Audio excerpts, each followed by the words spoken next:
Dhe duket mbas kësaj duket që ai nuk dëshiron që të ketë ndonjë negocim për pozitën e presidentit para themelimit të qeverisë. Ka qenë një opcion i mundshëm që eventualisht zoti Kurti të shiqojë të krijojë ndoshta një pse jo edhe një marrëveshje për bashkëqeverisje me njërin prej partive politike në kuvend, është përmend kryesisht Lidhja Demokratike e Kosovës, pasi që si i tillë ka qenë diçka një fakt që zoti Kurti e ka përmend disa herë që ai do të pranonte një që të bashkëqeverisë me LDK në këtë rast, që do ta mundsonte po ashtu pastaj edhe zgjedhjen e presidentit, mirë po edhe miratimin e gjitha këtyre marrëveshjeve ndërkombëtare, po edhe proceseve tjera që mund të na presin në Po çfarë do të përfitonte? Shihet që zoti Kurti do të thotë nuk e ka këtë qasje, ai dëshiron që të krijojë qeverinë e tij, dhe pastaj në procesin e të tillë qeverisës. Mirë po, bazë të asaj që kemi dëgjuar nga zoti Kurti, ndoshta në prapavi ka diskutime tjera, mirë po në bazë të asaj që kemi dëgjuar publikisht është që qasja e tij është të ketë një qeverisje vetëm me lëvizjen vendosje dhe partnerët e vegjël që i ka pas në listë, qoftë lista Guxo apo alternativa dhe në këtë rast edhe PSHDK. Kështu që kjo mbetet ajo që kemi dëgjuar deri tash, mirë prap unë mendoj që zgjedhja më e mirë do të ishte sikurse lëvizja vendosje do të bënte ofertën e njëjtë dhe sigur LDK do të pranonte një ofertë për bashkëqeverisje. Nëse LDK-ja do të jetë deri në këtë skenar, se nuk dua që të jem në spekulime, në pyetje, por meqense flitet dhe përflitet për skenare të ndryshme, çfarë do të përfitojë në një kohë kur kjo parti, nga kjo fundjavë që ne lam pas,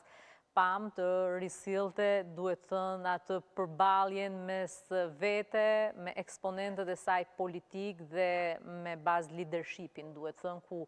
ju vot besua edhe një herë kryesia në krye të Lidhjes Demokratike të Kosovës. Si e shihni, pra, çfarë do të përfitonte, do të kalojë nga disfata e zgjedhjeve të 28 dhjetorit për të rimëkëmbur, çfarë sjell një ofertë bashkëpunimi me partinë fituese nga këto zgjedhje dhe nga ana tjetër dua të bëj pyetjen lidhur me këtë kuvend të 31 janarit. Po, pikërisht, unë mendoj që në kuvendin e sapo mbajtur të LDK-s, aty nuk kishte garë, aty nuk kishte as dorëheqje. Aty ishte një kuvend pune i organizuar në mënyrë që të rikonfirmohet leadershipi i zotit Abdigjiku. Shihet që ai standardi që ishte vendosur në partinë e tyre në vitin 2021, që në momentin kur dikush humbet zgjedhjet, sidomos në këtë formë, të jep dorëheqje dhe pastaj të hapet procesi i zgjedhjeve të reja në parti, nuk ndodhi. Kështu që sa i përket procesit të brendshëm partijak, mendoj që nuk kemi pas asnjë ndryshim. Po, a ka qenë dakordsi e të gjithëve që zoti Abdigjiku të jetë sërish në krye? Po, mendoj që ai vendim ishte marrë vetëm shumë kohë para kuvendit. Mendoj që në takimet e kryesisë së ngushtë të tij, kryesisht në ata njerëz kryesorë që i kontrollojnë numrin më të madh të delegatëve në atë kuvend, ai kishte marrë aprovimin që të qëndrojë ende në krye të partisë, sikurse këta njerëz, udhëheqësia e partisë do të ishte kundër tij, atëherë do të kishin pa garë, mirë po